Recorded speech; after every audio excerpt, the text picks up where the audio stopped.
Chapter 4 of Mozart's Youth, read by Joanna Hui. Mozart's Youth by Franz Hoffmann, translated by George P. Upton.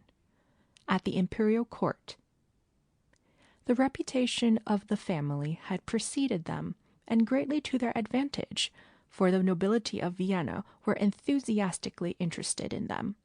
They received almost daily invitations to entertainments where Wolfgang's extraordinary skill created the utmost astonishment. Count Palsy, in particular, who had heard Wolfgang play in Linz, and Countess Zinzendorf, took them under their protection, introduced them to the homes of the best families, and at last procured the special invitation to court which Father Mozart had so long hoped and waited for. Wolfgang himself was still too little and childish to appreciate the high honor paid him. He was simply pleased at the opportunity he would have to see the splendors of the court.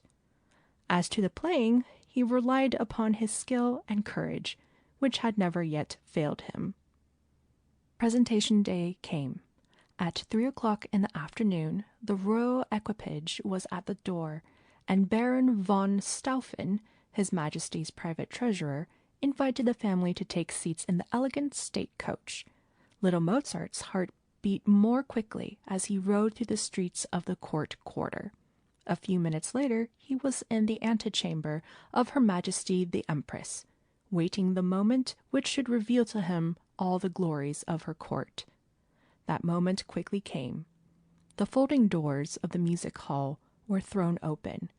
Her Majesty's first gentleman-in-waiting beckoned to the family to come forward, and a moment later they were in the presence of the renowned Empress, Maria Theresa, and her noble consort, Francis I, the royal household standing in the background.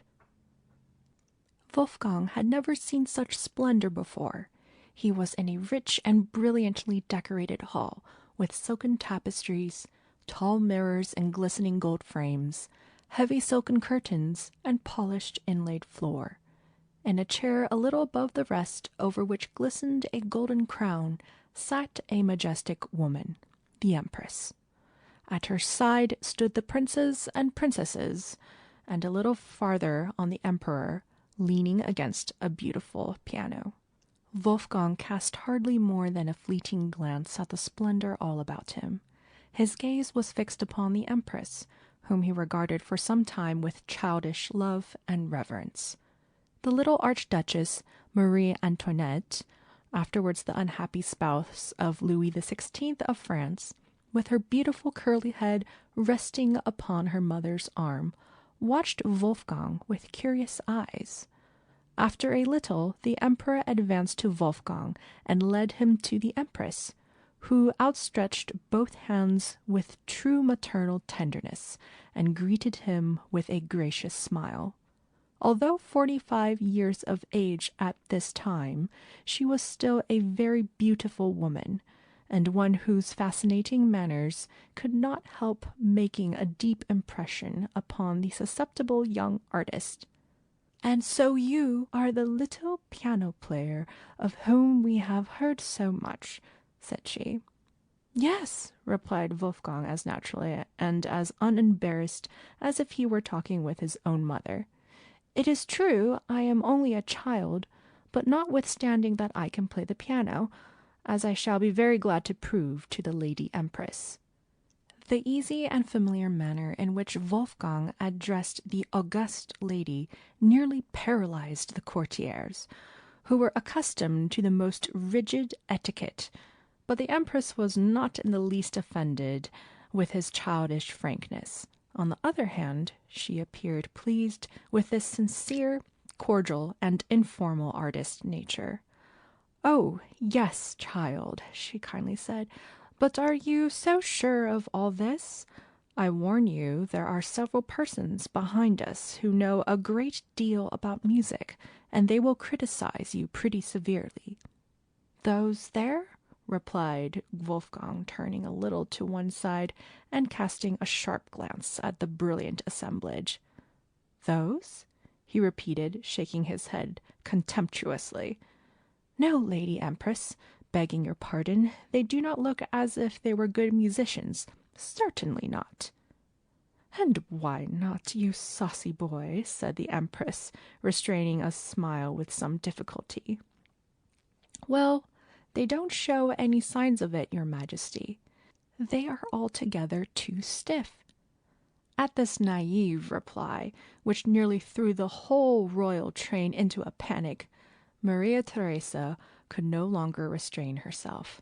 She laughed loudly, and as a matter of etiquette her attendants had to laugh also, though they were not particularly flattered at the low estimate the little virtuoso had placed upon their musical ability. "Well, you are truly a saucy child," said the Empress, still laughing, as she patted Wolfgang's cheeks with her white hands. "Really, Franz, he is a cunning little imp, and ought to make a diplomat or a statesman, if physiognomy counts for anything." "He certainly does not lack for courage," said the Emperor, smiling and turning to the Empress, who had addressed her last remark to him. "Well, then let us keep him here," said the little Marie Antoinette, raising her head and looking at the Empress with her large, kindly eyes. "I like him very much." "Yes, there would be one advantage in keeping him," replied the Empress good-naturedly. "You could at least learn from him how to play the piano properly." "Does he play so very well?" said the little princess. "Magnificently, I hear from all sides," replied the Empress. "Then why may we not hear him right away? I am really very curious about it," said Marie Antoinette, looking at Wolfgang as if challenging him to play. Wolfgang's artistic pride was aroused, for there was something in the manner of the little princess that impelled him to do the best he could. With kindling eyes he looked about him, and stepped up to the piano to give them an example of his skill. The Emperor, however, interposed. "Hold, little man," said he. "You have just asserted that none of these ladies and gentlemen know enough to judge of your playing. Who then shall be the umpire?" With scarcely an instant's hesitation, Wolfgang replied, "Oh, I know an excellent one. Herr Wagenseil, the Empress's music teacher. He understands music. If convenient, send for him." "All right, it shall be done," said the Emperor, who at once ordered a servant to summon that famous composer and pianist. In the meantime Wolfgang went to his sister, took her by the hand, and led her to the Empress without any ceremony. "See, your Majesty," said he, introducing her, "this is Nannerl, my sister. She plays as well as I do." The Empress laughed heartily at the odd ways of the little fellow, addressed a few kind words to Nanny, and then beckoned to Father Mozart, with whom she conversed most affably about the children and music. In the meantime Wolfgang and Nanny chatted with the princess and princesses, and Wolfgang was so loud in his praises of his sister that it attracted Maria Theresa's notice. "Look here, little one," she said, stretching her hands out to him as before. "Do you really love your Nannerl so very much?" "Oh, yes, Lady Empress," eagerly replied Wolfgang, pressing Her Majesty's hand with childlike freedom. "Of course I love her, but I also love you, for you please me very much." "That is extremely flattering to me," replied the Empress, "but how can you convince me of it?" "By giving you a kiss thus," he exclaimed, and before anyone could stop him, or prevent such unheard of audacity, he sprang into the Empress's lap, threw both arms around her neck, and kissed her tenderly and impulsively. The Empress, in her infinite goodness, indulged the boy, and laughed, perhaps more heartily than she had ever done before, at his childish boldness. The Emperor and the Princess and Princesses also laughed until the tears stood in their eyes, and the others, following the example of their superiors, dutifully simpered, though some of these stiff ladies and gentlemen nearly fainted away in their amazement at the temerity of this common lad. Such an occurrence had never before been known at the royal court in their recollection. At last Herr Wagenseil came, and the emperor, after introducing them, requested Wolfgang to play. He was all ready, kissed the emperor's hand, and hurried to the piano. "I am glad you are here," he said to Herr Wagenseil. "I will play a concerto of yours, and would like to have you turn the leaves for me." Herr Wagenseil came forward with a smile, and after rapidly running over a few passages, Wolfgang played the concerto. His performance took everyone by surprise. Whatever their expectations, Wolfgang was resolved to surpass them. He played with a fire and intelligence which astonished all. It grew more and more quiet. The emperor, the empress, the princes and princesses, and the rest of the company kept their eyes fixed upon the little virtuoso, and Herr Wagenseil's manner betrayed his extreme surprise. When the concerto was finished, and Wolfgang had played the last note, it was naturally supposed he would stop, but instead of doing so, he continued playing, taking a theme from the concerto and improvising upon it beautifully for nearly a quarter of an hour. He drew from the instrument expressions of sorrow and joy, pain and ecstasy, melancholy and divine happiness. A stream of richest melodies seemed to gush from under his hands as the clear, silvery brook leaps from the rocks. All listened as if entranced, until he closed with a brilliant cadenza, and then sprang from his seat with flashing eyes. For some time deep silence followed his playing. Then the empress expressed her great delight by applause. All present imitated her, and overwhelmed the little player with compliments. Even the quiet and sedate Herr Wagenseil frankly expressed his surprise. Wolfgang calmly accepted the ovation, keeping his delighted gaze upon the empress, and said, "Now, your majesty, have I not done my work well?" "Yes," said the exalted sovereign, "notwithstanding your youth, you are already a great musician, whom we must admire. We heartily wish that your skill may increase with your years, until at last you reach the very summit of your art." "With divine help, Lady Empress," replied the happy Wolfgang, "which will not fail me, I shall strive to deserve your praise."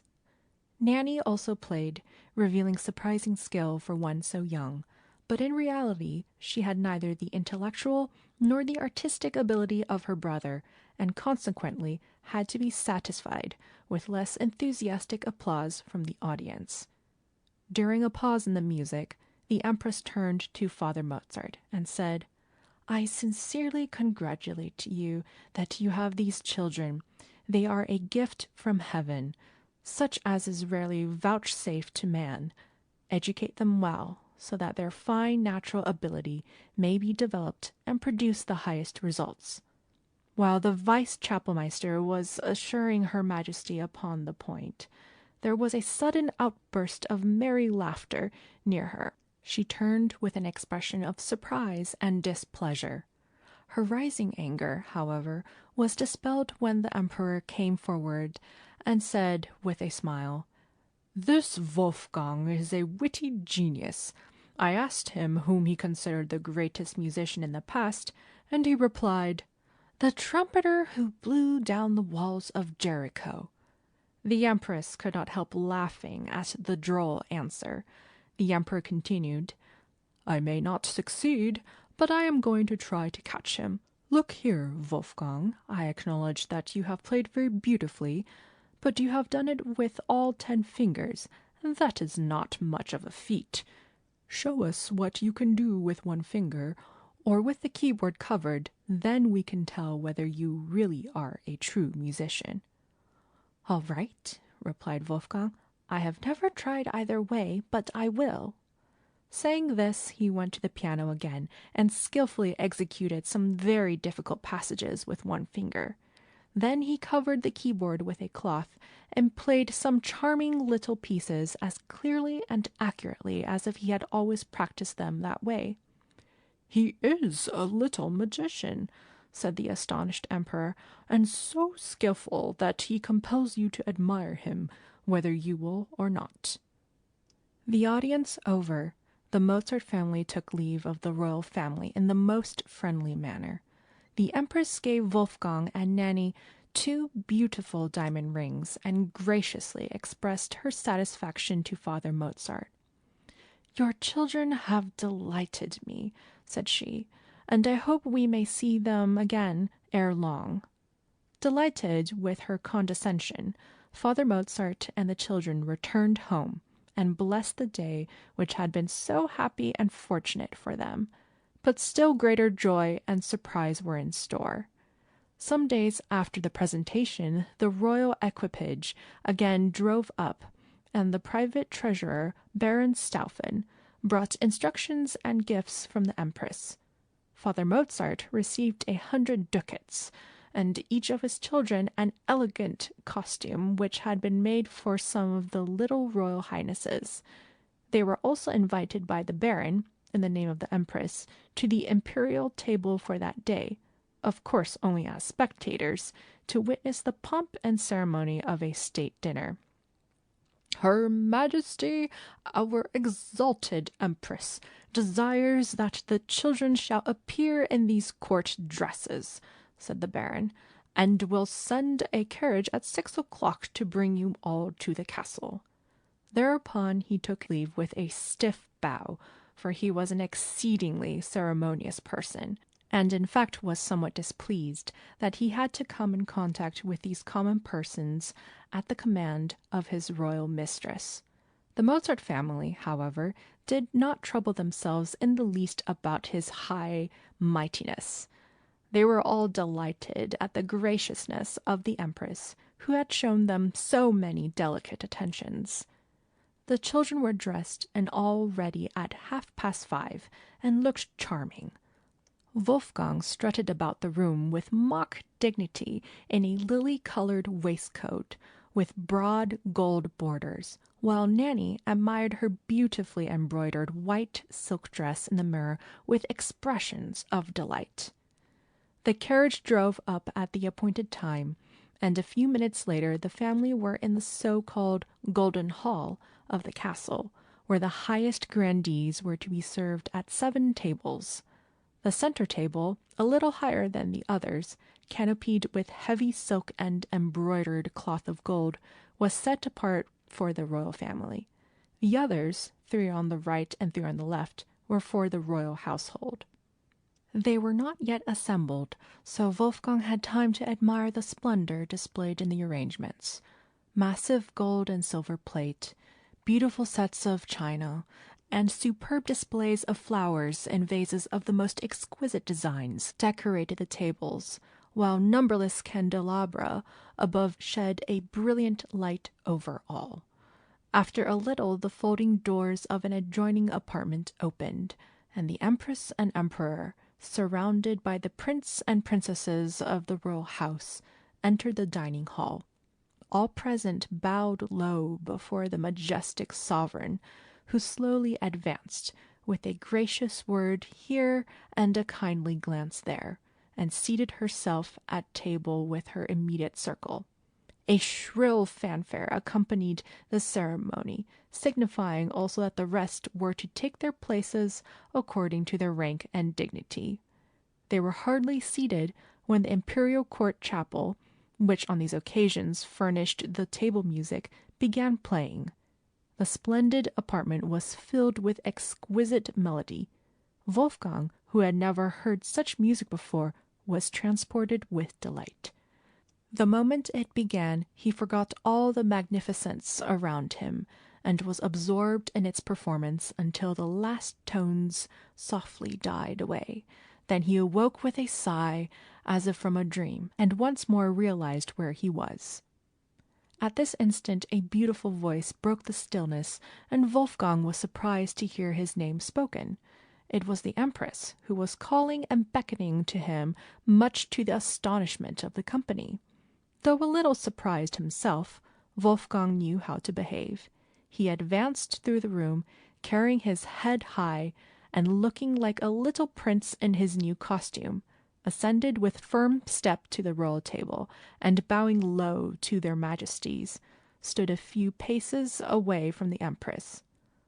"What a cavalierish bow this little fellow makes," said she, with a kindly smile and a slight inclination of her head. "And how well he looks in his new waistcoat! One would suppose he had always been at court." "Oh, well, your Majesty," replied Wolfgang boldly and with the utmost composure, "I have seen Herr Baron Stauffen do that." The Empress could not help laughing loudly, for Wolfgang had exactly imitated the stiff, formal manner of the pompous courtier, even to the swelling out of his breast. "Look out," said the Empress, warning the boy with her finger. "Have a care that the Baron does not hear you. He may be tempted to upset the carriage some day."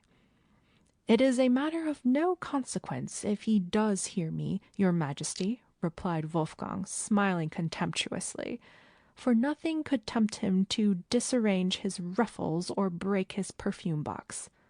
"Silence, child," interposed the Empress. "You have a very disrespectful way of talking, which you must stop. Come nearer."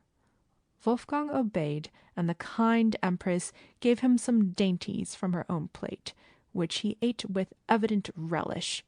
"Good," said the Empress. "Now you can go, but I shall expect you after dinner in my own apartments, where you can play with my children a while." "I shall be glad to go, your Majesty," replied Wolfgang. "Will her little Royal Highness with the blonde hair be there too?" "You mean my Marie Antoinette?" replied the Empress. "Yes, she will be there, and will be delighted to see you. Adieu till then." Radiant with joy, Wolfgang bowed again, and proudly enough marched back to his father's side. Their Majesties soon arose at the sound of the trumpets, the signal that dinner was finished. After affably bowing to the assembled guests, the royal train left in the same stately way it had entered, and chapel-master Mozart and his family were conducted by a servant to the antechamber of the Empress to await further orders. They did not have to wait long. The Empress was in her dressing-room, and while her maid was arranging her toilette, Wolfgang and Nanni performed by turns upon a piano in the waiting-room. Wolfgang played with an inspired enthusiasm, which enabled him to overcome the greatest difficulties with ease. The condescension and maternal kindness of the noble lady had won his heart, and he improved this opportunity to express his love and gratitude by an extraordinary display of his skill. He continued in this manner until the Empress herself at last checked his enthusiasm.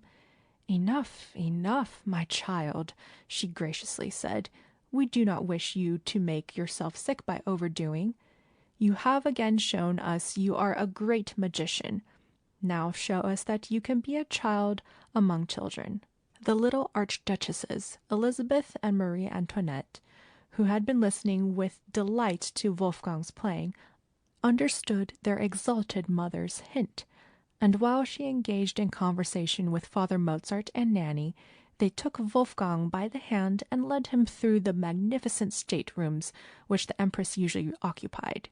They called his attention in the most courteous manner to the beautiful pictures and furniture, pointed out remarkable objects, and talked as freely with him as if they were brother and sisters. An amusing incident shortly happened, growing out of the fact that Wolfgang was not as much at home in the castle as the charming little archduchesses. As they went along, looking at the statues and pictures on the walls, Wolfgang did not notice the smoothness of the inlaid floor, stumbled on a particularly slippery spot, and fell his whole length.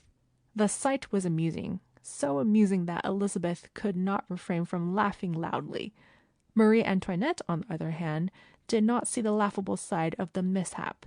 She was frightened, and bending over Wolfgang, helped him to arise. "Poor child, have you hurt yourself?" she said compassionately. "Oh, no," replied Wolfgang, giving the pretty little archduchess a grateful look. "No, I do not think I have. But, your Royal Highness, you are so good and kind to me that I will marry you if you are willing." Marie Antoinette received the marriage proposal quite pleasantly and laughed over it. "Let us wait a little bit, little one," she graciously replied, shaking her curly head. "I will ask my mother at once, and see what she thinks of it." Taking him by the hand, she went along with him until they were once more at the Empress's dressing room. Leading him to her, she said coquettishly, "Mother, your Majesty, Wolfgang has offered to marry me." Father Mozart was so shocked at the boy's boldness that he felt like sinking through the floor. Maria Theresa looked at the audacious little fellow with evident pleasure. "Well, well," she said with a smile, "this is a great honor you have offered us, Wolfgang, but may I ask how you came to make such a flattering proposal to my daughter?" "Certainly, your Majesty," replied Wolfgang, modestly and affectionately. "I was grateful to her little Royal Highness for being so kind to me when I slipped and fell. The Archduchess Elizabeth laughed at me, but Marie Antoinette helped me up, and I could not help saying what was uppermost in my heart." "Well, that is very nice of you, Wolfgang," said the Empress. "A thankful heart is worth more than gold, and we should always be thankful. But as to this marriage proposal, we must consider it for a while. You are both so young." Father Mozart was happy that the event ended so well, and Wolfgang, perfectly contented, chatted again with the archduchesses until the family were kindly dismissed. They returned to their hotel, happy over the generosity of the good Empress, and loud in their praises of the powerful sovereign who had shown them such generosity and affection. End of chapter 4.